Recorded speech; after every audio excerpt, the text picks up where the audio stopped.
Desperté en una cama de hospital que no era mía, con el olor a desinfectante quemándome la nariz. Mi hija estaba a mi lado, sosteniéndome la mano, pero había algo extraño en la forma en que me miraba.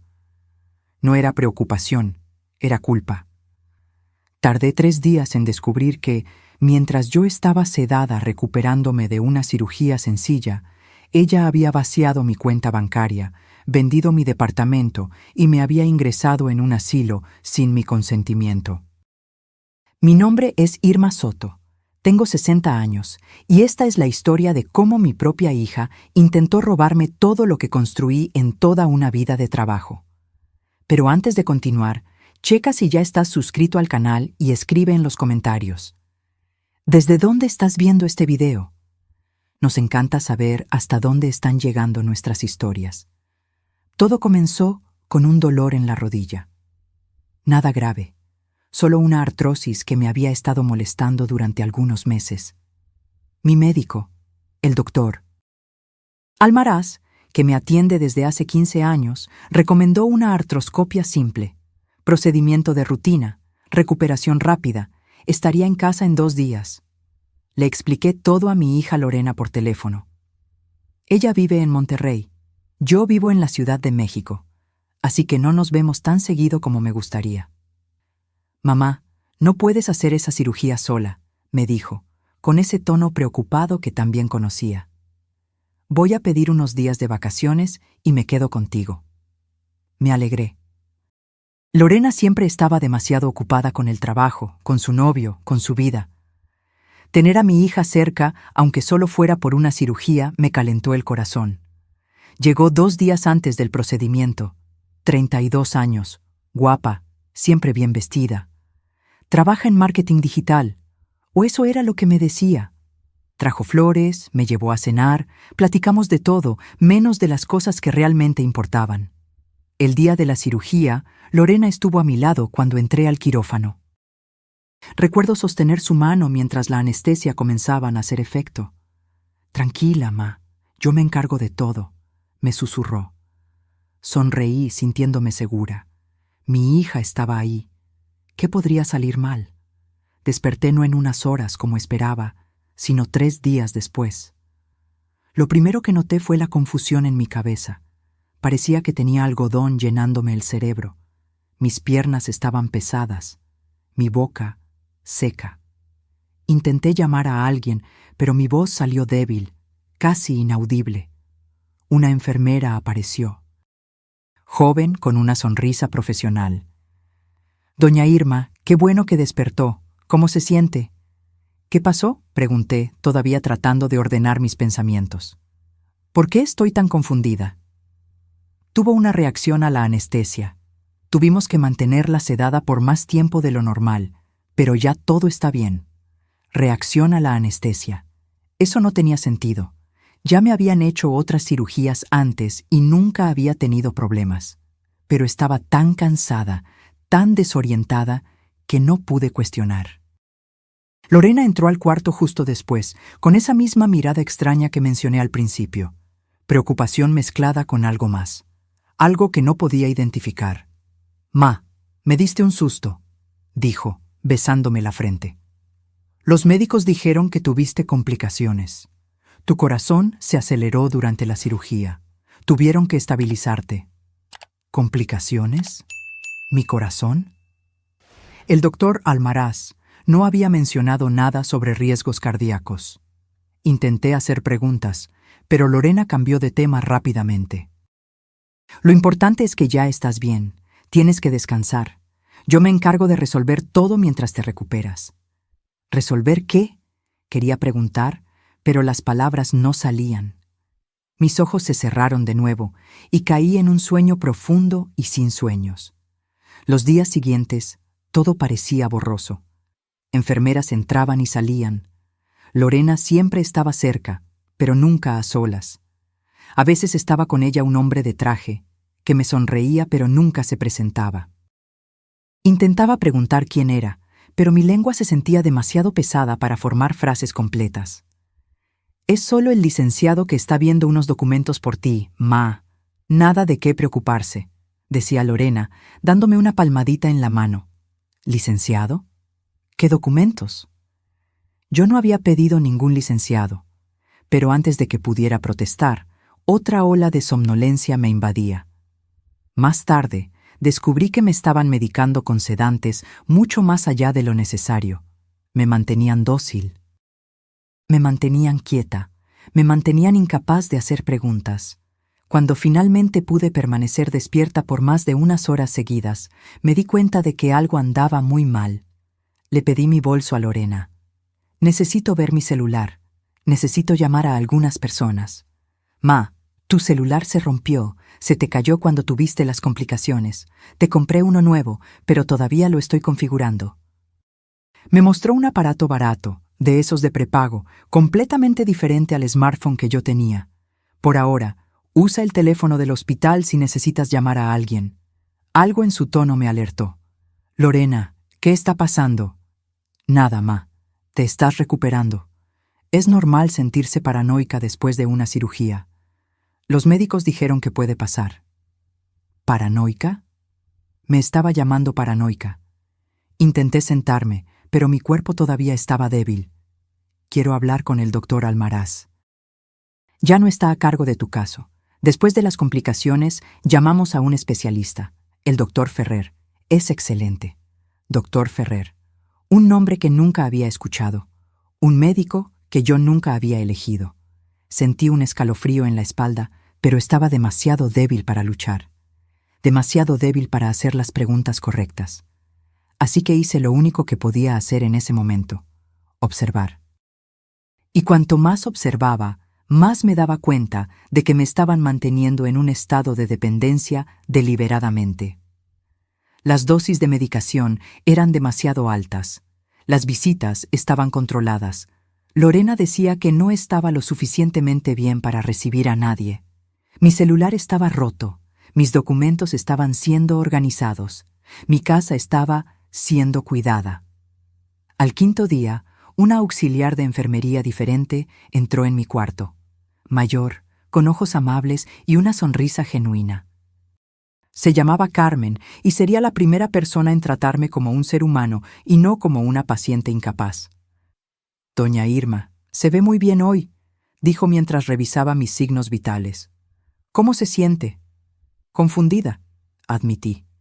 Y cansada, muy cansada. Carmen frunció el ceño mientras miraba mi expediente. Déjeme ver aquí. Examinó los medicamentos que me estaban administrando. Su rostro se puso serio.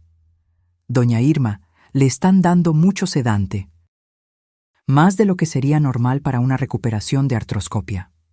Finalmente, alguien que veía lo que yo sentía. Sabía que algo andaba mal. Voy a hablar con el médico responsable. Esto no está bien. Me dio una palmadita en el hombro. Usted es una mujer de 60 años que tuvo una cirugía sencilla en la rodilla. No debería estar tan sedada. Pero cuando Carmen salió del cuarto, Lorena estaba en el pasillo.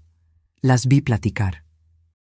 Vi el rostro de Lorena ponerse rojo, sus gestos volverse más bruscos. Vi a Carmen retroceder, negar con la cabeza y alejarse rápidamente. Al día siguiente, Carmen ya no estaba en mi piso. Cuando pregunté por ella, me dijeron que la habían transferido a otra área. Fue en ese momento cuando el miedo se instaló de verdad. Mi propia hija me estaba haciendo algo malo. Y tenía suficiente poder para silenciar a cualquiera que intentara ayudarme. Al sexto día, finalmente logré convencer a una enfermera de que me trajera un teléfono. Llamé a mi mejor amiga, Socorro, que vive en el mismo edificio que yo, o mejor dicho, en el mismo edificio donde yo vivía. Cuando contestó, su voz sonaba extraña, dubitativa. «¿Irma? Dios mío, ¿estás bien?» Lorena dijo que tuviste un derrame cerebral grave durante la cirugía y que ibas a estar meses en el hospital. ¿Derrame cerebral? ¡Socorro! No tuve ningún derrame cerebral. Tuve una reacción a la anestesia, pero estoy bien. De hecho, estoy medio confundida porque me están dando demasiados medicamentos, pero... Irma, ¿estás segura? Lorena parecía tan preocupada. Dijo que no estabas bien, que tenías confusión mental, que los médicos recomendaron que te quedaras en una clínica especializada después del alta. ¿Clínica especializada? Mi corazón dio un vuelco. ¿Qué clínica, Socorro? No sé el nombre, solo dijo que sería mejor para ti. Irma, vació tu departamento. Dijo que ya no podías vivir sola, que iba a vender la propiedad para pagar tus tratamientos. El cuarto dio vueltas a mi alrededor. ¿Hizo qué? Vi los camiones de mudanza hace 2 días. Intenté llamarte, pero Lorena dijo que todavía no podías recibir llamadas. Irma, ¿qué está pasando? Mis manos temblaban tanto que casi dejo caer el teléfono. Socorro, necesito tu ayuda. No le digas nada a Lorena, pero necesito que vengas aquí. Hospital Ángeles, cuarto 412. Pero no dejes que nadie sepa. Después de colgar, me senté en la cama y traté de procesar lo que acababa de escuchar. Mi departamento. El departamento que compré con mi propio dinero, después de 25 años trabajando como profesora de matemáticas y luego como directora de escuela. El departamento que representaba mi independencia, mi seguridad, mi futuro, vaciado, vendido, sin mi consentimiento. Lorena entró en el cuarto en ese momento, cargando un tupper. Te traje comida casera, ma. Sé que no te gusta la comida del hospital. La miré. Realmente la miré, tratando de ver a la niña que crié sola después de que su padre nos abandonó cuando ella tenía 5 años.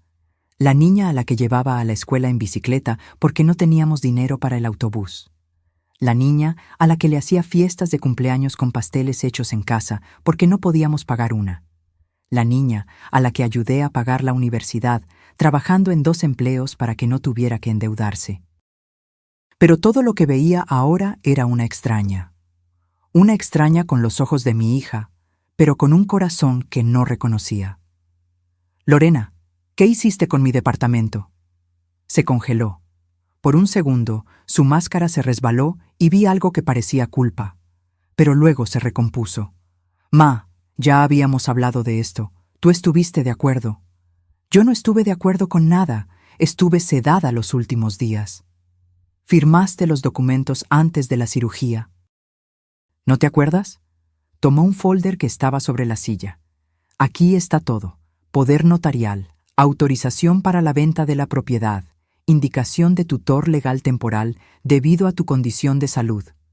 Tomé los papeles con manos temblorosas, y ahí estaba, mi firma.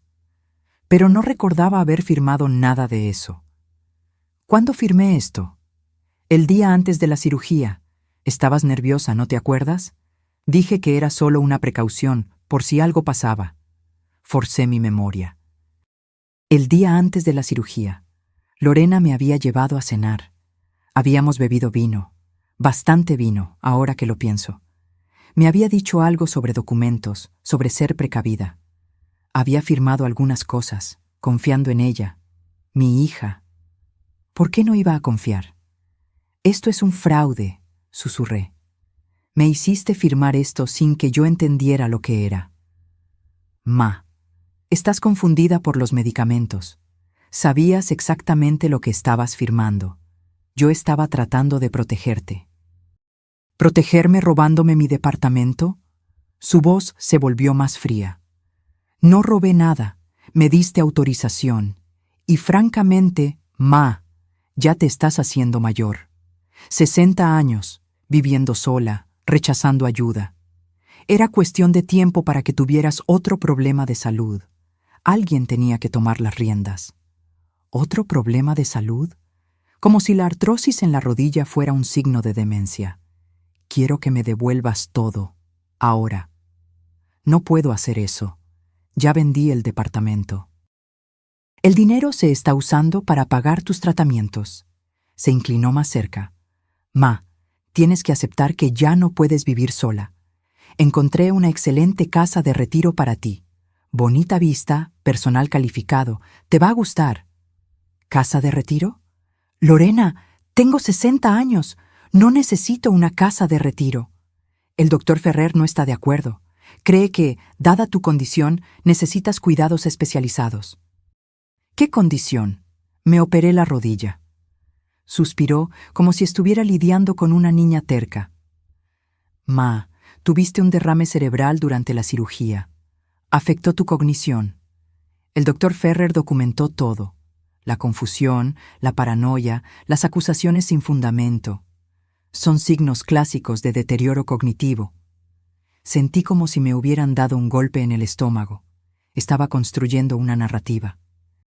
Una historia en la que yo era una anciana confundida, incapaz de cuidar de sí misma, que necesitaba ser internada para su propio bien. Y tenía un médico, documentos, evidencias, todo falsificado, pero aparentemente legítimo. ¿Por qué?, pregunté, mi voz quebrándose. ¿Por qué me estás haciendo esto? Por un momento vi algo real en sus ojos, desesperación tal vez, o avaricia. Porque lo necesito, ma. Tengo deudas, muchas deudas. Ese trabajo de marketing que te dije que tenía, lo perdí hace 6 meses. Me están desalojando de mi departamento. Mi tarjeta de crédito está al límite. ¿Y tú? Tú tienes un departamento pagado en el Pedregal. Tienes ahorros, tienes un plan de retiro gordo. Así que era eso. Dinero. Mi hija me estaba robando por dinero. Podrías haberme pedido ayuda. ¿Y me habrías dado lo suficiente? Lo dudo. Siempre has sido tan controladora con el dinero, ma. Siempre ahorrando para el futuro, nunca disfrutando el presente. Bueno, yo tengo cuentas que pagar ahora, y no vas a necesitar todo ese dinero en una casa de retiro, ¿verdad? Antes de que pudiera responder, llamaron a la puerta. Era Socorro. Gracias a Dios. Lorena se dio la vuelta rápidamente, poniendo una expresión preocupada en su rostro. Ah, debe ser una de las amigas de mi madre. Qué amable por venir a visitarla. Socorro me miró, luego a Lorena. Es perspicaz, mi amiga. Trabajó como trabajadora social durante 30 años. Sabe reconocer una mala situación cuando la ve. Irma, ¿cómo estás? Socorro, gracias a Dios. Necesito que tú... Mi madre está un poco confundida todavía, interrumpió Lorena. Los médicos dijeron que es normal después del derrame.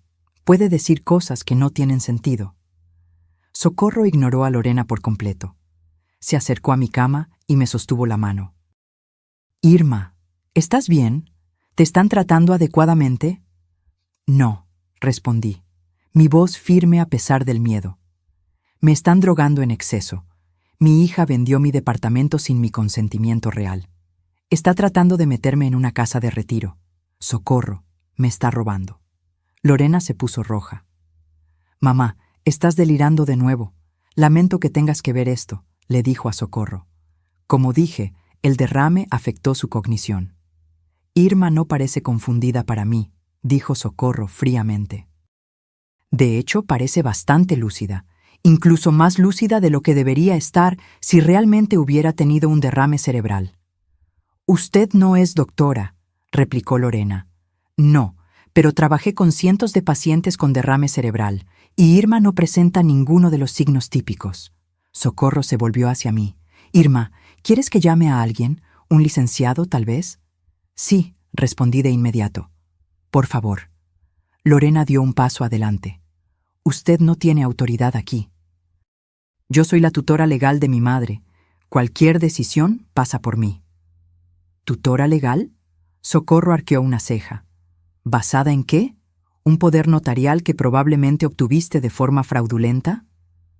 La tensión en el cuarto era palpable. Lorena y Socorro se miraban como dos animales a punto de pelear, y yo, atrapada en esa cama, todavía demasiado débil para levantarme sola, rezaba para que mi amiga no se rindiera. Socorro no se rindió. Salió de ese cuarto y regresó 1 hora después con alguien que lo cambiaría todo. Su sobrina, la licenciada Julia Méndez, abogada especializada en derecho familiar y tutela de adultos mayores. Julia tenía unos 35 años, cabello corto, lentes modernos y una expresión que decía claramente que no aceptaba tonterías de nadie. Entró en el cuarto con un aire de autoridad que hizo que incluso Lorena retrocediera un paso. «Señora Irma Soto», dijo, extendiendo la mano. «Soy la licenciada Julia Méndez. Mi tía me contó sobre su situación. Necesito hacerle algunas preguntas, si está dispuesta. Por favor, respondí, sintiendo esperanza por primera vez en días. Lorena intentó intervenir. Ella no está en condiciones de hablar con licenciados, está medicada. Entonces voy a hablar con los médicos sobre esa medicación, dijo Julia sin mirarla. Ahora, señora Irma, ¿puede contarme qué pasó? Desde el principio. Y conté. Todo. La cirugía sencilla que se convirtió en días de sedación. Los documentos que firmé sin entender completamente. Mi departamento vendido. Los planes de meterme en una casa de retiro. El médico que nunca elegí. Las medicaciones excesivas que me mantenían dócil. Julia anotaba todo en una tableta, ocasionalmente haciendo preguntas específicas. Cuando terminé, se volvió hacia Lorena. Quiero ver toda la documentación. El poder notarial, la evaluación médica, los documentos de venta del departamento. Ahora. No tengo obligación de mostrarle nada, dijo Lorena, pero su voz tembló ligeramente. De hecho, sí. Su madre acaba de contratarme como su abogada, y si tiene la capacidad mental para hacer eso, entonces tiene la capacidad para cuestionar sus actos. Así que, la documentación, por favor. Hubo un momento de estancamiento. Luego Lorena tomó el folder que había traído anteriormente y lo arrojó sobre la mesa. Ahí está todo legal y correcto. Julia examinó los documentos con atención. Sus labios se hicieron más finos con cada página. Este poder notarial es muy amplio. Le da a usted control total sobre todos los bienes de su madre, y fue firmado solo un día antes de la cirugía. Ella estuvo de acuerdo, insistió Lorena. ¿Bajo influencia de alcohol? Julia levantó los ojos. Porque según la señora Irma, bebieron bastante vino esa noche. 1 copa o 2. 1 botella y media, corregí. Seguiste llenando mi copa. Julia volvió a los documentos.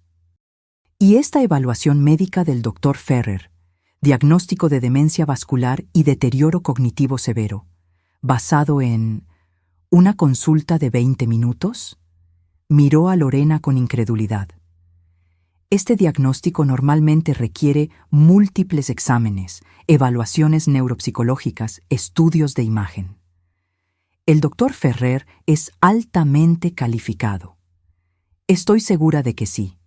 Voy a solicitar una evaluación independiente y voy a pedir al hospital que revise la medicación de la señora Irma de inmediato. Julia se volvió hacia mí. Con su permiso, voy a interponer una medida cautelar para suspender el poder notarial y bloquear cualquier transacción adicional que involucre sus bienes. Por favor, hágalo, respondí, sintiendo lágrimas de alivio correr por mi rostro. Lorena se puso pálida. Usted no puede hacer eso. Yo soy su hija.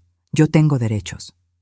Usted tiene derechos, sí, asintió Julia, pero no tiene derecho a explotar financieramente a su madre.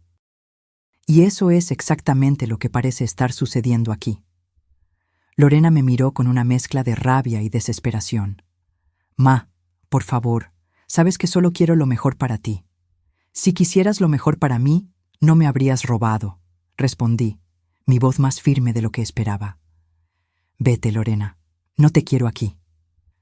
Por un momento pensé que iba a discutir, pero luego tomó su bolso y salió del cuarto, sus tacones resonando en el pasillo. Apenas se fue, me derrumbé. Socorro me sostuvo mientras lloraba, lágrimas de rabia, de traición, de alivio por finalmente tener a alguien de mi lado. Julia esperó pacientemente hasta que me recompuse. Señora Irma, voy a ser directa con usted. Esto va a ser una batalla. Su hija tiene documentos que superficialmente parecen legítimos. Vamos a necesitar probar que obtuvo esos documentos de forma fraudulenta, que usted estaba bajo influencia cuando los firmó y que no hay base médica real para sus alegaciones sobre su capacidad mental. Entiendo, dije, limpiándome las lágrimas. Estoy dispuesta a luchar. Perfecto. Primer paso. Voy a conseguir una evaluación psiquiátrica independiente. Necesito un especialista que pueda atestiguar que usted está plenamente capaz. Segundo, Voy a solicitar sus registros médicos completos, incluyendo todo lo relacionado con esta cirugía. Quiero saber exactamente qué pasó y por qué la mantuvieron sedada por tanto tiempo. Tercero, voy a investigar a este doctor Ferrer. Si diagnosticó demencia basándose en una consulta de 20 minutos, algo anda muy mal ahí. En los días siguientes, todo sucedió rápidamente. Julia logró que mi medicación fuera revisada. Un nuevo médico, elegido por mí esta vez, examinó mi caso y redujo drásticamente los sedantes. Por primera vez desde la cirugía, mi cabeza comenzó a aclararse. La evaluación psiquiátrica fue realizada por la doctora Patricia Campos, una profesional respetada con más de 20 años de experiencia. Pasó un día entero conmigo, aplicando pruebas, haciendo preguntas, evaluando mi memoria, mi razonamiento, mi capacidad de comprensión. Al final, su veredicto fue claro. Señora Irma, usted está en la cima de la capacidad cognitiva para su edad. No hay ningún signo de demencia, deterioro cognitivo o pérdida de memoria más allá de lo que se esperaría de alguien que fue mantenido bajo sedación pesada durante varios días. Usted está plenamente capacitada para tomar sus propias decisiones. Lloré de alivio al escuchar eso. No es que dudara de mí misma, pero escuchar de una especialista que no estaba loca, que mi hija había mentido sobre todo, validó todo lo que estaba sintiendo. Julia usó esa evaluación para interponer una medida cautelar de emergencia. La audiencia fue programada para la semana siguiente. Mientras tanto, descubrió cosas sobre Lorena que me rompieron el corazón aún más. Mi hija no solo había perdido su empleo 6 meses atrás. Había sido despedida por desfalco. Pequeñas cantidades, nada que justificara un proceso penal, pero lo suficiente para ser despedida y fichada en el área. Tenía deudas de tarjeta de crédito que ascendían a 150,000 pesos. Tenía préstamos personales atrasados. Estaba literalmente en la quiebra. Y fue entonces cuando conoció a Roberto Telles, un agente inmobiliario sin escrúpulos que tenía su propio historial de prácticas cuestionables. Él fue quien le dio la idea. Julia descubrió, a través de mensajes de WhatsApp, que logró solicitar. ¿Tu madre tiene un departamento en el Pedregal? ¿Cuánto vale? ¿800,000? Híjole, estás sentada sobre una mina de oro. Los mensajes continuaban, trazando todo el plan. Convencerme de hacer la cirugía. Hacerme firmar el poder notarial mientras estuviera relajada con vino. Conseguir un médico que firmara un diagnóstico falso de demencia. Mantenerme sedada el tiempo suficiente para vender el departamento rápidamente. Meterme en una casa de retiro barata, embolsándose la diferencia. El departamento había sido vendido a una empresa fantasma controlada por Roberto. Planeaban esperar unos meses, revenderlo en el mercado por el precio total y dividir la ganancia. Estimación de ganancia, más de 400,000 pesos. Era un fraude elaborado, cruel, perpetrado por mi propia hija contra mí. La audiencia para la medida cautelar fue en el Tribunal de lo Familiar. Julia me había preparado para lo que debía esperar, pero aún así, mi corazón estaba acelerado cuando entré en la sala. Lorena ya estaba ahí, sentada junto a un licenciado que había contratado. No me miró cuando entré. El juez era un hombre mayor, de unos 65 años, con cabello canoso y una expresión seria. El licenciado Marcelo Flores, según la placa en su escritorio. Estudió los documentos frente a él por un largo momento antes de comenzar. Entonces, dijo, quitándose los lentes, tenemos aquí una situación familiar bastante seria. La señora Irma Soto alega que su hija, Lorena Soto, obtuvo control sobre sus bienes de forma fraudulenta. La señorita Lorena alega que actuó de buena fe para proteger a su madre, que estaba sufriendo de deterioro cognitivo. ¿Correcto? Ambas abogadas confirmaron. Muy bien. Quiero escuchar primero a la señora Irma. Me levanté, mis piernas todavía un poco temblorosas, pero mi voz firme. Conté mi historia una vez más, la cirugía que se suponía que era sencilla. Los días de sedación inexplicable. Los documentos que firmé sin comprender completamente. El departamento vendido sin mi conocimiento real. El intento de meterme en una casa de retiro contra mi voluntad. Cuando terminé, el licenciado de Lorena se levantó. Era un hombre joven, muy pulcro, con una sonrisa que no llegaba a los ojos. Señoría, la señora Irma está, comprensiblemente, confundida sobre los eventos. Pasó por un procedimiento médico complicado. Tuvo una reacción adversa a la anestesia que resultó en hipoxia cerebral temporal. Los médicos documentaron episodios de confusión, paranoia y dificultad de memoria. ¿Qué médicos?, preguntó el juez. El doctor Ferrer, el especialista que asumió el caso después de las complicaciones. Tenemos aquí su evaluación completa. Le entregó unos papeles al juez. El licenciado Flores examinó los documentos con atención. ¿Esta evaluación se hizo cuándo? 3 días después de la cirugía, señoría. ¿Y duró cuánto tiempo? El licenciado dudó. La consulta duró aproximadamente 20 minutos. 20 minutos, repitió el juez con voz plana. Y basándose en esos 20 minutos, este doctor. ¿Ferrer diagnosticó demencia vascular y deterioro cognitivo severo? Se basó también en los relatos de la hija sobre el comportamiento de la madre en los meses anteriores. Entiendo. El juez se volvió hacia Julia. Licenciada Méndez, ¿tiene algo que presentar? Julia se levantó con confianza. Sí, señoría. Tengo aquí la evaluación de la doctora Patricia Campos, psiquiatra geriátrica con más de 20 años de experiencia, que pasó un día entero evaluando a la señora Irma. Su conclusión es categórica. La señora Irma no presenta ningún signo de demencia o compromiso cognitivo. Está plenamente capacitada. Le entregó el informe al juez, que lo leyó con atención. Pude ver sus cejas levantarse en algunos puntos. Además, continuó Julia, tengo aquí los registros médicos completos de la cirugía de la señora Irma. El doctor Almaraz, su médico de cabecera, confirma que el procedimiento fue de rutina y sin complicaciones. No hubo derrame cerebral, no hubo hipoxia cerebral, no hubo ninguna reacción adversa que justificara mantenerla sedada por 3 días. El juez miró al licenciado de Lorena. Licenciado Carvajal, ¿tiene alguna explicación para esta discrepancia? Señoría, diferentes médicos pueden tener diferentes opiniones. Esto no es una cuestión de opinión, lo interrumpió el juez. O hubo una complicación médica seria o no la hubo. El doctor Almaraz estuvo presente durante la cirugía. El doctor Ferrer no lo estuvo. ¿A quién debo creerle? El licenciado no tuvo respuesta. Julia aprovechó el momento. Señoría, hay más.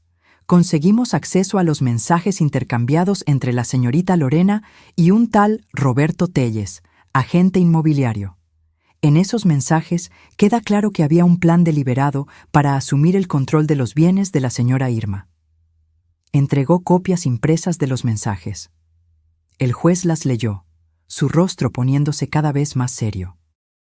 Yo no podía ver lo que estaba escrito, pero por la expresión de Lorena, sabía que eran condenatorias. Señorita Lorena, dijo el juez finalmente, ¿le gustaría explicar estos mensajes? Lorena se levantó, su rostro pálido. Yo estaba preocupada por mi madre. Roberto es un amigo que me aconsejó sobre cómo cuidarla.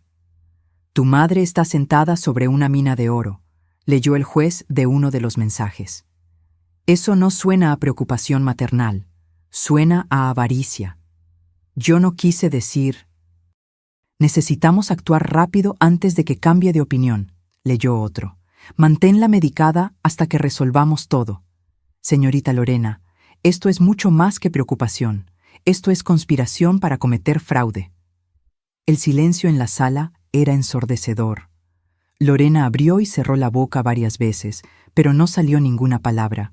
Su licenciado puso una mano en su brazo, tratando de calmarla. El licenciado Flores se quitó los lentes y los limpió lentamente, un gesto que yo ya había aprendido, que significaba que estaba tomando una decisión. Voy a ser claro sobre lo que veo aquí. Veo a una mujer de 60 años, cognitivamente lúcida y plenamente capaz, que fue manipulada por su propia hija. Veo documentos obtenidos de forma cuestionable bajo influencia de alcohol. Veo un diagnóstico médico fabricado. Veo mensajes que revelan un plan deliberado de fraude. Se volvió hacia Lorena. «Señorita Lorena, ¿tenía problemas financieros?» Ella asintió ligeramente, sin poder mirarlo. ¿Y vio los bienes de su madre como solución a esos problemas? Otro asentimiento, casi imperceptible. «Entiendo». Se puso los lentes de nuevo. «Aquí está mi decisión. Estoy anulando el poder notarial de inmediato. La señora Irma Soto retoma el control total sobre sus bienes. Estoy ordenando la suspensión inmediata de la venta del departamento hasta que se realice una investigación completa. Si la venta ya se concretó, será revertida. Estoy también canalizando este caso al Ministerio Público para investigación de posible delito de fraude y abuso financiero contra adulto mayor». Lorena soltó un sollozo. Su licenciado sostuvo su hombro, susurrando algo que no pude escuchar. «Además», continuó el juez, «estoy emitiendo una orden de restricción. Señorita Lorena, usted tiene prohibido contactar a su madre o intentar acceder a cualquier bien de ella. Cualquier violación de esta orden resultará en arresto inmediato». Golpeó el mazo. «Próximo caso». Afuera de la sala, me derrumbé en los brazos de Socorro. Había terminado. Había ganado. Mi hija ya no podría robarme. Pero la victoria tenía un sabor amargo, porque al final había perdido a mi hija en el proceso. Julia estaba radiante. «Señora Irma, esto fue mejor de lo que esperábamos. Ahora tenemos que trabajar en la recuperación de su departamento. Si la venta fue a una empresa fantasma, como sospechamos, será relativamente fácil revertirla». Pero apenas la estaba escuchando. Observaba a Lorena saliendo del tribunal, sus hombros encorvados, su andar tambaleante. Parecía tan pequeña, tan derrotada. Parte de mí, la parte que todavía era madre, quería correr hacia ella, abrazarla, decirle que todo estaría bien. Pero no podía, porque nada estaría bien. Me había traicionado de la peor forma posible. Y algunas traiciones no pueden ser perdonadas, no importa cuánto amor todavía exista. La investigación penal avanzó más rápido de lo que esperaba. La fiscal asignada al caso, la licenciada Fernanda Rocha, era una mujer de unos 40 años que parecía tener una misión personal contra los delitos que involucraban la explotación de adultos mayores. «Señora Irma», me dijo en nuestra primera reunión, «veo casos como el suyo con demasiada frecuencia. Hijos que ven a padres mayores como cajeros automáticos. Lo que hizo su hija es un delito, y me aseguraré de que responda por ello». Ella y su equipo revisaron todo. Cada mensaje, cada transacción financiera, cada documento. Y cuanto más escarbaban, más podrida se volvía la situación. Roberto Telles, el agente inmobiliario, tenía un historial. 3 casos anteriores de transacciones inmobiliarias sospechosas que involucraban a adultos mayores. Nunca había sido procesado porque las víctimas eran realmente incapaces y las familias habían desistido de investigar. Pero esta vez sería diferente. El doctor Ferrer también fue investigado. Se descubrió que había firmado otros diagnósticos cuestionables en los últimos 2 años, siempre involucrando a adultos mayores cuyas familias necesitaban documentación para asumir el control de sus bienes. Siempre consultas rápidas, siempre diagnósticos severos, siempre una tarifa generosa pagada en efectivo. «Está vendiendo diagnósticos», me explicó Fernanda. «Es una operación sistemática. Recibe generalmente entre 5,000 a 10,000 pesos por cada evaluación fraudulenta». Sentí náuseas. Mi hija había pagado 10,000 pesos a un médico corrupto para que me diagnosticara falsamente demencia. 10,000 pesos para robar 800,000. En su cabeza era una inversión que valía la pena. Mientras la investigación penal avanzaba, Julia trabajaba en el proceso civil para recuperar mi departamento. La venta se había realizado a RTS Desarrollos S.A. de C.V., una empresa que solo existía en papel. El dueño nominal era un testaferro, un señor de 68 años que vivía en una vecindad y que, según su testimonio, había recibido 500 pesos por firmar unos documentos sin saber de qué se trataba. La empresa había vendido el departamento a otra sociedad anónima, Inversiones Palmares, que, sorpresa, estaba controlada por el mismo Roberto Telles. Planeaba mantenerlo por 6 meses y luego venderlo en el mercado abierto, dividiendo la ganancia con Lorena. Es un esquema clásico, explicó Julia. Varias capas de empresas fantasma para dificultar el rastreo, pero todas conducen de vuelta al mismo lugar. Con la orden judicial, logramos bloquear la venta antes de que Roberto pudiera traspasar el inmueble. Mi departamento estaba congelado a la espera del resultado del proceso. Pero eso significaba que no podía volver a casa. Técnicamente, la propiedad estaba en disputa legal, e incluso si no lo estuviera, ya no había nada allí. Lorena había vendido o desechado todos mis muebles, mi ropa, mis pertenencias. 40 años de vida tirados como basura. Socorro me acogió en su casa. «Quédate el tiempo que necesites», insistió. «Eres mi mejor amiga. No te voy a dejar sin un lugar donde quedarte». Acepté, agradecida, pero odiaba ser una carga. A mis 60 años debería estar viviendo de forma independiente, no dependiendo de la caridad de mis amigas. Fue durante ese periodo que comencé a procesar realmente lo que había pasado. El trauma de despertar en un hospital y descubrir que te han robado la vida. La traición de darte cuenta de que tu propia hija, la niña que criaste, amaste y por la que sacrificaste todo, te veía solo como un medio para conseguir dinero. Empecé a tener pesadillas. Soñaba que estaba atrapada en ese cuarto de hospital, sedada eternamente, mientras Lorena vendía pedazo por pedazo de mi vida. Despertaba sudando, con el corazón acelerado, necesitando varios minutos para recordar dónde estaba. Socorro sugirió terapia. «Irma, pasaste por un trauma. No hay vergüenza en pedir ayuda». Tenía razón. Comencé a ver a una psicóloga, la doctora Ana Bravo, especializada en trauma y abuso familiar. En nuestras sesiones, finalmente pude procesar el dolor, la rabia, la sensación de traición. «Es normal sentir culpa», me dijo Ana en una sesión. «Las madres siempre se culpan. ¿En qué me equivoqué? ¿Qué pude haber hecho diferente? Pero Irma, no te equivocaste. Tu hija tomó decisiones malas, criminales. Eso no es tu culpa». Pero era difícil no sentirme culpable. Había criado a Lorena sola después de que su padre nos abandonó. Había trabajado en 2 empleos para darle una vida decente. Había pagado su universidad, la había ayudado con su primer departamento, había estado presente en cada dificultad, y ella me había devuelto robándome. «Le diste amor y oportunidades», dijo Ana. «Pero no puedes controlar las decisiones que toma como adulta». En algún momento, Lorena decidió que el dinero era más importante que la integridad, que su comodidad financiera era más importante que el bienestar de su propia madre. Esas fueron sus elecciones, Irma, no tuyas. 2 meses después de la audiencia, los cargos penales fueron presentados formalmente.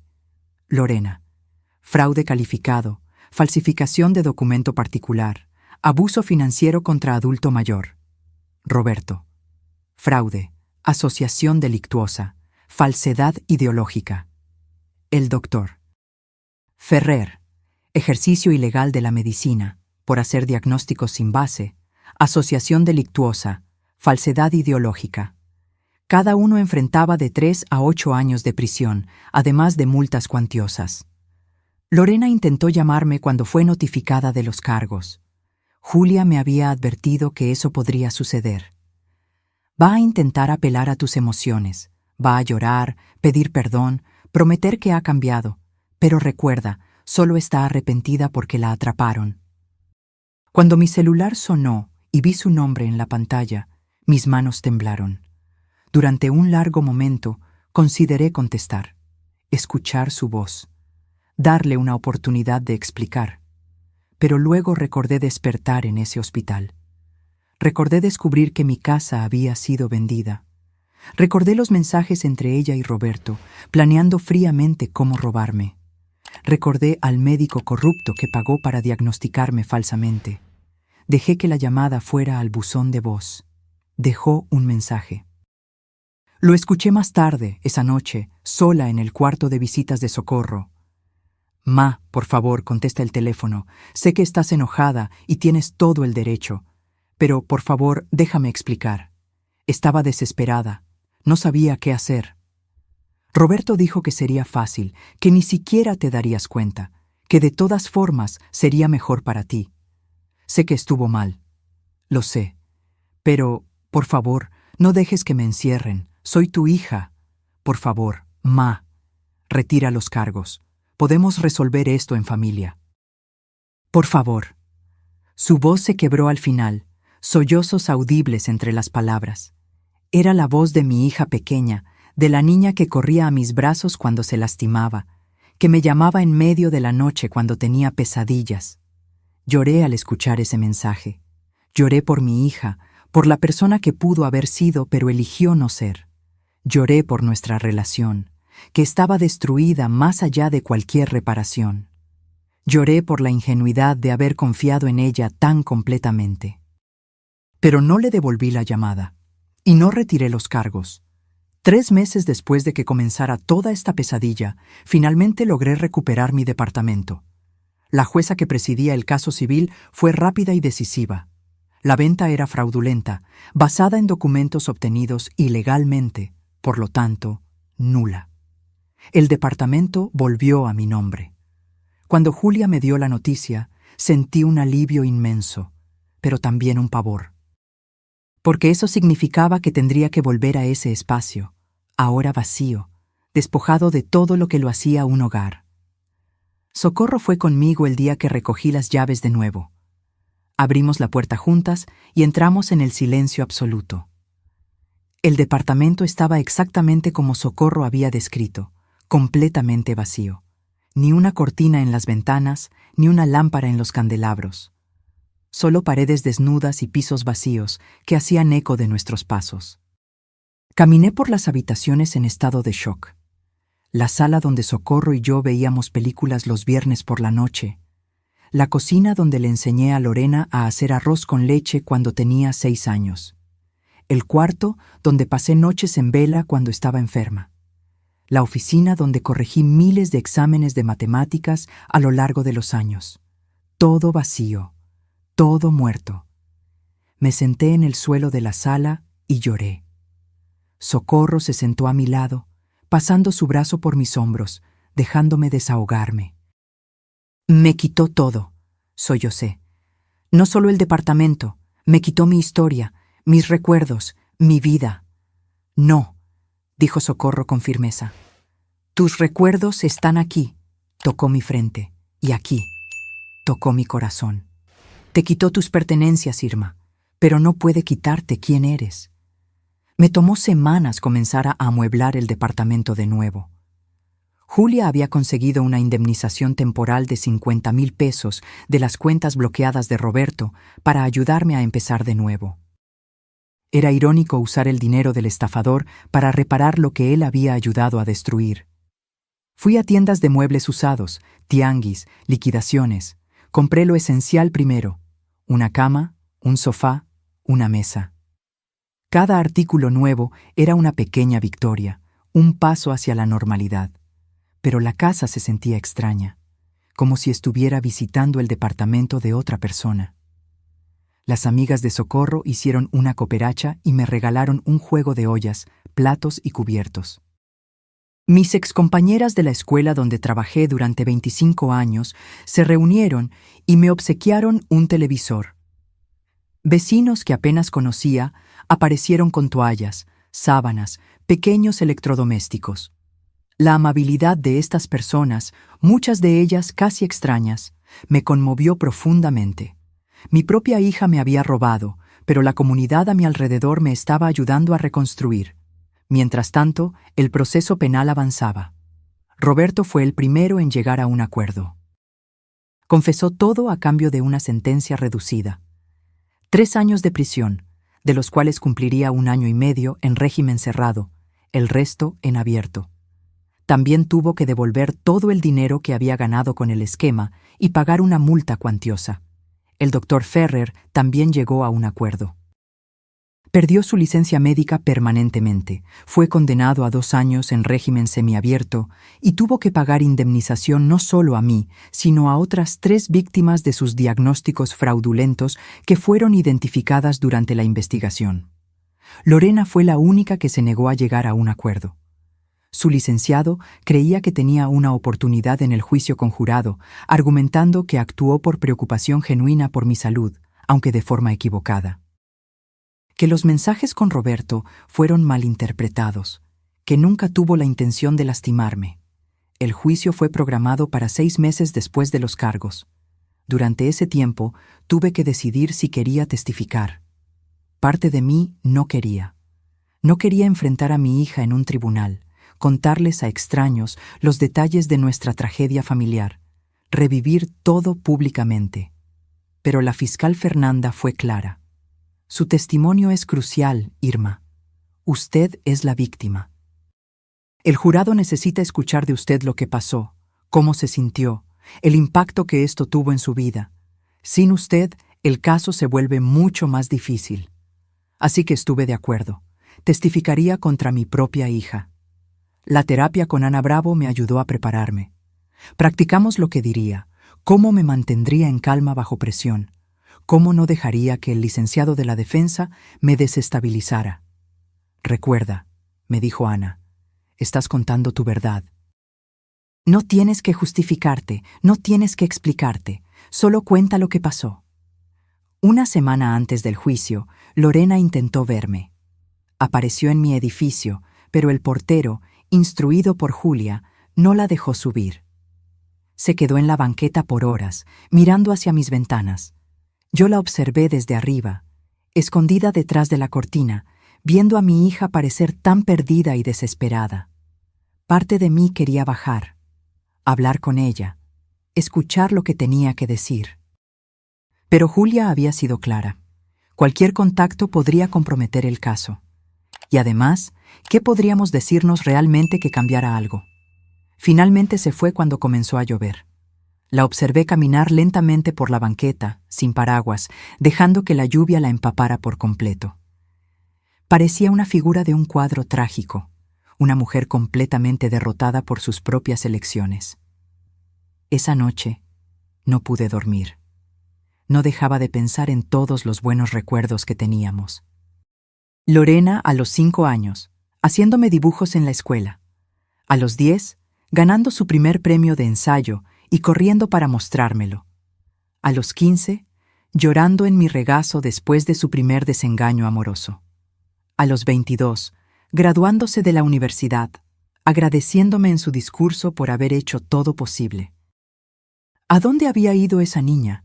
¿Cuándo se había transformado en alguien capaz de drogar a su propia madre y robarle todo?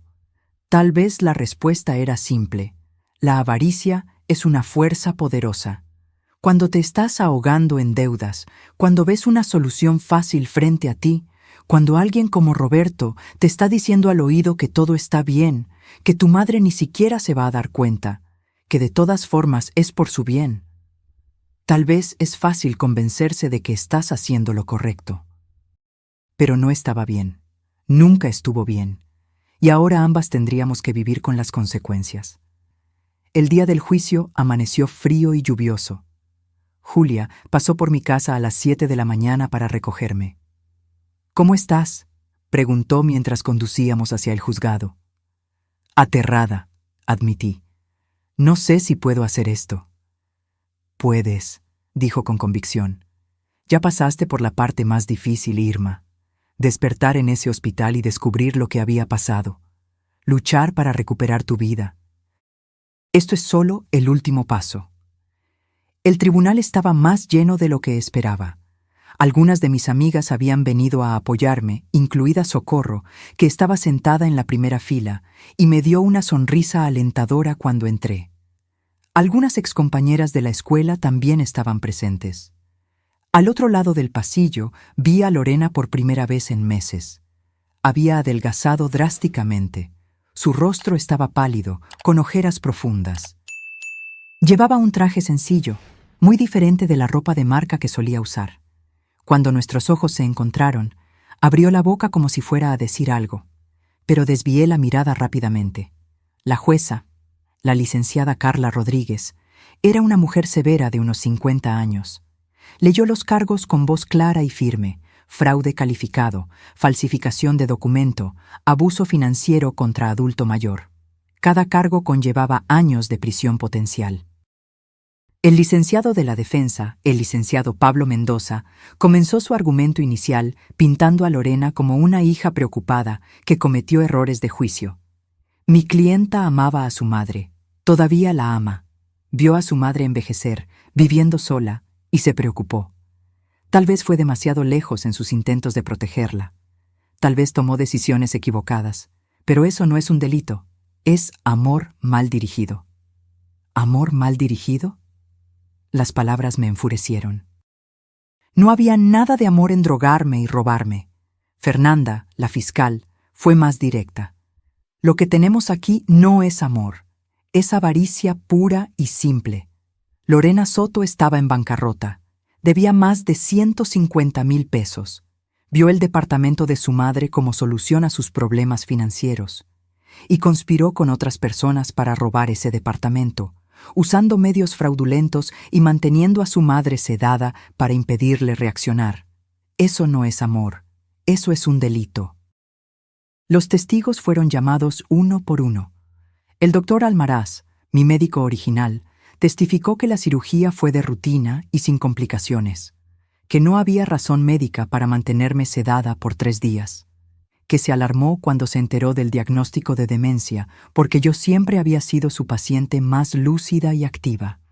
La doctora Patricia Campos testificó sobre su evaluación. La señora Irma Soto no presenta ningún signo de deterioro cognitivo. Sus resultados en las pruebas fueron excepcionales para su edad. Está plenamente capacitada para tomar sus propias decisiones. Carmen, la auxiliar de enfermería que había intentado ayudarme, testificó sobre el día en que cuestionó mi medicación. Yo sabía que algo andaba mal. La cantidad de sedante que estaba recibiendo no tenía sentido para el procedimiento que se había hecho. Cuando lo mencioné, la hija de ella se puso muy agresiva conmigo. Socorro testificó sobre el día en que me visitó y se dio cuenta de que me estaban manteniendo en un estado alterado. Irma es mi mejor amiga desde hace 30 años. La conozco. Y la mujer en esa cama de hospital no era Irma. Estaba siendo drogada más de lo necesario. Era obvio. Luego fue mi turno. Me levanté y caminé hacia el estrado de los testigos, mis piernas temblando. Hice el juramento de decir la verdad y me senté. Fernanda se acercó con una sonrisa amable y alentadora. Señora Irma, ¿puede contarnos, con sus propias palabras, lo que sucedió? Y conté. Todo. La cirugía sencilla que se convirtió en días de sedación. Despertar confundida, desorientada, sin saber lo que había pasado. Descubrir que mi hija había vendido mi departamento. Los documentos que firmé sin comprender totalmente, bajo influencia de alcohol. El intento de meterme en una casa de retiro contra mi voluntad. ¿Cómo se sintió cuando descubrió lo que su hija había hecho?, preguntó Fernanda. Respiré hondo. Traicionada, violentada, como si todo mi amor, todo mi sacrificio por ella a lo largo de la vida no hubiera significado nada, como si yo fuera solo una fuente de dinero para ella. ¿Usted le había dado a su hija alguna indicación de que le gustaría vender su departamento? Nunca. Amo ese departamento. Lo compré con mi propio dinero después de años de ahorrar. Era mi seguridad, mi futuro. ¿Y usted estuvo de acuerdo en firmar el poder notarial, dándole a ella control total sobre sus bienes? No de la forma en que fue usado. Lorena me dijo que era solo una precaución, por si algo pasaba durante la cirugía. Estaba nerviosa. Habíamos bebido vino y confié en ella. Es mi hija, o lo era. Mi voz se quebró en esa última palabra. Fernanda me dio un momento para recomponerme. ¿Cómo es su vida ahora, señora Irma? Estoy reconstruyendo. Mi departamento está siendo amueblado lentamente de nuevo, pero perdí mucho más que muebles. Perdí fotos familiares que no se pueden reemplazar, cartas que mi difunta esposo Javier me escribió, el vestido de bautizo de Lorena que guardaba, 40 años de recuerdos tirados como basura. Me limpié las lágrimas que corrían por mi rostro. Y perdí a mi hija. Eso es lo que más duele. Gracias, señora Irma, dijo Fernanda suavemente, volviendo a su escritorio. Entonces, el licenciado de Lorena se levantó para el contrainterrogatorio. Se acercó con una sonrisa simpática que inmediatamente me puso en alerta. Señora Irma, usted y su hija siempre tuvieron una relación cercana, ¿correcto? Sí, o al menos eso pensaba yo. ¿Usted crió a Lorena sola después de que su padre las abandonó? Sí. Eso debe haber sido difícil, financiera, emocionalmente. Lo fue, pero era mi responsabilidad. La amaba. ¿Y Lorena siempre fue una buena hija? ¿Siempre se preocupó por usted? Dudé. ¿A dónde quería llegar? Cuando era más joven, sí. ¿Pero en los últimos años se distanciaron? Ella se ocupó más con su vida. Es normal. Señora Irma, ¿es cierto que usted tuvo algunos episodios de olvido en los meses antes de la cirugía? Fruncí el ceño. No que yo recuerde. Él sonrió como si yo hubiera probado su punto. Usted no recuerda. Interesante. Los testigos dirán que usted mencionó algunas veces olvidar dónde había puesto las llaves o lo que había ido a hacer a un cuarto. Eso le pasa a todo el mundo eventualmente, repliqué. No significa demencia. Claro que no, pero pudo haber preocupado a su hija, ¿no es así? Una madre de 60 años, viviendo sola, comenzando a mostrar pequeñas señales de olvido. Objeción. Fernanda se levantó. La defensa está especulando. La señora Irma ya fue evaluada por especialistas que confirmaron su plena capacidad cognitiva. Aceptada, dijo la jueza. Licenciado Mendoza, aténgase a los hechos, por favor. Él asintió, pero continuó. Señora Irma, cuando firmó el poder notarial, ¿estaba consciente? Sí, pero... ¿Y estaba en su casa, en un ambiente familiar? Sí, pero habíamos bebido. Pero usted no estaba siendo coaccionada físicamente, ¿correcto? ¿Nadie la estaba amenazando?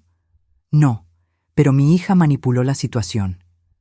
¿Manipuló o solo sugirió una precaución sensata antes de una cirugía? No esperó mi respuesta. Señora Irma, ¿es cierto que usted tiene ahorros sustanciales además del departamento? Tengo algo de dinero guardado, sí. ¿Cuánto, aproximadamente? Julia se levantó. Señoría, ¿cuál es la relevancia de esto? Lo voy a permitir, dijo la jueza. Pero vaya al grano, licenciado Mendoza. Usted tiene aproximadamente 300,000 pesos en inversiones y ahorro, ¿correcto? Algo así. Entonces, incluso con la venta del departamento, usted no quedaría desamparada. Tendría recursos sustanciales para vivir cómodamente. Sentí que la rabia aumentaba. Ese dinero es para mi jubilación, para emergencias. No es para que mi hija lo gaste pagando sus deudas. Pero si su hija estaba genuinamente preocupada por su seguridad, ¿no sería razonable pensar en vender un departamento grande y meterla en un lugar con cuidados? No sin mi consentimiento. Mi voz salió más alta de lo que pretendía. No drogándome y manteniéndome sedada mientras hace todo a mis espaldas. Él levantó las manos en un gesto de apaciguamiento. Entiendo que usted está molesta. Pero... ¿es posible que su hija, quizás de forma torpe, estaba realmente tratando de ayudarla? Lo miré directamente. Si quisiera ayudarme, habría hablado conmigo.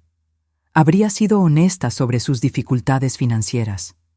Yo la habría ayudado, como siempre lo hice, pero ella no quería ayuda. Quería mi dinero, y estaba dispuesta a robarme para conseguirlo. Hubo un momento de silencio. Luego regresó a su escritorio. No más preguntas. Cuando volví a mi asiento, estaba temblando. Julia apretó mi mano. Lo hiciste muy bien, susurró. El juicio continuó por 2 días más. Roberto testificó, describiendo cómo había planeado el esquema con Lorena, cómo ella había acudido a él pidiendo ayuda para resolver lo de su mamá, cómo él había sugerido la red de empresas fantasma para disfrazar la venta. Ella sabía exactamente lo que estaba haciendo, dijo. No tuvo ninguna duda. Solo estaba preocupada por hacerlo rápido antes de que su madre se diera cuenta. El doctor Ferrer, ya condenado, testificó sobre cómo Lorena lo había contactado. Me ofreció 10,000 pesos por firmar una evaluación diciendo que su madre tenía demencia. Dijo que era por el bien de su madre, que necesitaba cuidados, pero se negaba a aceptarlos. Yo necesitaba el dinero, así que estuve de acuerdo. Estuvo mal. Lo sé ahora.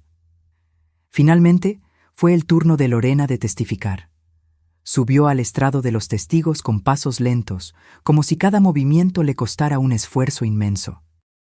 Su licenciado la guió a través de una narrativa cuidadosamente construida. Sí, tenía deudas. Sí, había perdido su empleo. Sí, estaba desesperada. Pero su principal preocupación, insistía, era yo. Mi madre estaba envejeciendo, viviendo sola. Me preocupaba. Y cuando Roberto sugirió que tal vez sería mejor que estuviera en un lugar con cuidados, me pareció lógico. ¿Y el poder notarial?, preguntó su licenciado. Le expliqué todo. Dije que era una precaución. Ella estuvo de acuerdo, firmó. Tal vez debía haber esperado un momento en que estuviera más alerta, pero no pensé que fuera un problema. Es mi madre. Confié en que confiaba en mí. ¿Y la sedación en el hospital? Los médicos dijeron que era necesaria. Yo no soy doctora, confié en ellos. ¿Y la venta del departamento? Creí que estaba haciendo lo correcto. El dinero se usaría para pagar sus cuidados en la casa de retiro. Sobraría bastante para asegurar que tuviera todo lo que necesitara. Su voz se quebró. Nunca quise lastimarla. Amo a mi madre. Entonces, Fernanda se levantó para el contrainterrogatorio. No tuvo piedad. Señorita Lorena, ¿cuánto debía cuando comenzó este esquema? Yo no sé exactamente. 153,000 pesos, según los documentos. Eso parece muy exacto para no saber. Lorena no respondió. ¿Y su departamento? Estaba a punto de ser desalojada, ¿correcto? Estaba atrasada en la renta, sí. 3 meses atrasada. ¿Cuánto tiempo tenía antes del desalojo definitivo? 2 semanas. Entonces tenía 2 semanas para conseguir más de 15,000 pesos o se quedaría en la calle. Es una motivación fuerte, ¿no es así? Estaba desesperada, pero... ¿desesperada lo suficiente como para drogar a su madre y robarle su departamento? No fue así. Fernanda tomó un papel. Voy a leer un mensaje que usted le envió a Roberto Telles 3 semanas antes de la cirugía de su madre. Ya no aguanto. Necesito dinero ya. Mi madre tiene un departamento que vale casi 1 millón. Tiene que haber alguna forma de que yo pueda acceder a eso. ¿Su respuesta? Lorena estaba pálida. Estaba frustrada, desahogándome. Nunca va a aceptar vender. Necesita parecer que es por su bien. Tal vez si estuviera enferma, confundida, yo podría conseguir un poder notarial. ¿Esas son sus palabras? Silencio. Señorita Lorena, usted planeó esto. Usted premeditó robar a su madre. No fue un error de juicio. No fue amor mal dirigido. Fue un delito calculado y frío. Necesitaba el dinero, estalló Lorena finalmente. Usted no entiende lo que es estar ahogándose en deudas, sin saber cómo va a pagar la renta del próximo mes. Mi madre tenía tanto y no lo necesitaba todo. Vive una vida sencilla, económica. Ese departamento era demasiado grande para ella. El dinero estaba ahí sin usarse. Yo pensé que no haría ninguna diferencia para ella. Pero sí hizo una diferencia, ¿no es así? Perdió su casa. Perdió sus pertenencias, perdió sus recuerdos, perdió a su hija. Lorena estaba llorando ahora, lágrimas corriendo libremente. Lo siento mucho, ma. Me miró directamente por primera vez. Sé que lo arruiné todo, sé que nunca me vas a perdonar, pero te amo, siempre te he amado, solo tomé decisiones terribles, lo sé ahora. La miré, mi hija, llorando, rota, arrepentida. Parte de mí, la parte que todavía era madre, quería correr hacia ella, abrazarla, decirle que todo estaría bien, pero no podía, porque no estaría bien. Me había traicionado de la forma más profunda posible, y el arrepentimiento después de ser atrapada no borraba lo que había hecho. Desvié la mirada. El jurado deliberó durante 7 horas. Fueron las 7 horas más largas de mi vida. Sentada en esa sala de espera con Julia, Socorro y algunas otras amigas, cada minuto parecía una eternidad. ¿Qué crees que va a pasar?, le pregunté a Julia. Las evidencias son abrumadoras, dijo. Los mensajes, los testimonios, la línea de tiempo. Pero los jurados son impredecibles, especialmente en casos familiares. A veces les cuesta creer que una hija pueda hacer algo así con su propia madre. Finalmente, nos llamaron de vuelta. El jurado había llegado a un veredicto. Mi corazón latía tan fuerte que sentí que todos podían escucharlo. Lorena entró acompañada de su licenciado. No me miró. Sus ojos estaban fijos en el suelo, sus manos temblando visiblemente. El presidente del jurado se levantó, un hombre de unos 50 años con aspecto de profesor. Sostuvo el papel con el veredicto y leyó. En el caso del Estado contra Lorena Soto, en los cargos de fraude calificado, nosotros, el jurado, la encontramos culpable. Sentí como si todo el aire se hubiera ido de mis pulmones. Culpable. Mi hija era oficialmente una criminal. En el cargo de falsificación de documento particular, encontramos a la acusada culpable. Lorena sollozó, su cuerpo temblando. En el cargo de abuso financiero contra adulto mayor, encontramos a la acusada culpable. 3 culpables. En todos los cargos. La jueza golpeó el mazo. La sentencia se determinará en 30 días. Hasta entonces, la acusada permanecerá en libertad condicional con monitoreo electrónico. Miró a Lorena. Señorita Soto, usted tuvo múltiples oportunidades para hacer lo correcto, de confesar, de pedir perdón sincero antes de ser atrapada, pero usted eligió mentir, manipular e intentar salirse con la suya. Eso pesará en mi decisión de sentencia. Afuera del tribunal, fui rodeada por mis amigas. Todas me felicitaron, dijeron que se había hecho justicia. Pero no sentí victoria. Sentí solo vacío.